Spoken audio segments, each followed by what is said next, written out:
Almost all of us will know someone with a mental illness or who has been affected by suicide.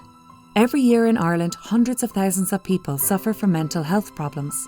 Thankfully, most people can be treated and cared for by their GP or their community mental health team. However, people who are particularly unwell with severe mental illness may require admission to an inpatient mental health facility to help them recover. It is within these inpatient units that the Mental Health Commission plays a critical role to help ensure that patients and residents receive the best care and treatment possible and have their human rights respected. An independent statutory body, the MHC is the regulator for the inpatient mental health services in Ireland.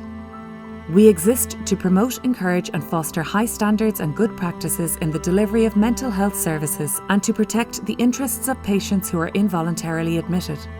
As part of our work, we maintain a register of approved inpatient centres, inspect each of these centres at least once a year, carry out a national review of mental health services in the state, develop rules, regulations and codes of practice to guide staff to provide high-quality care and treatment, ensure that all persons involuntarily detained in approved centres are independently reviewed by a mental health tribunal within 21 days of the detention order being made.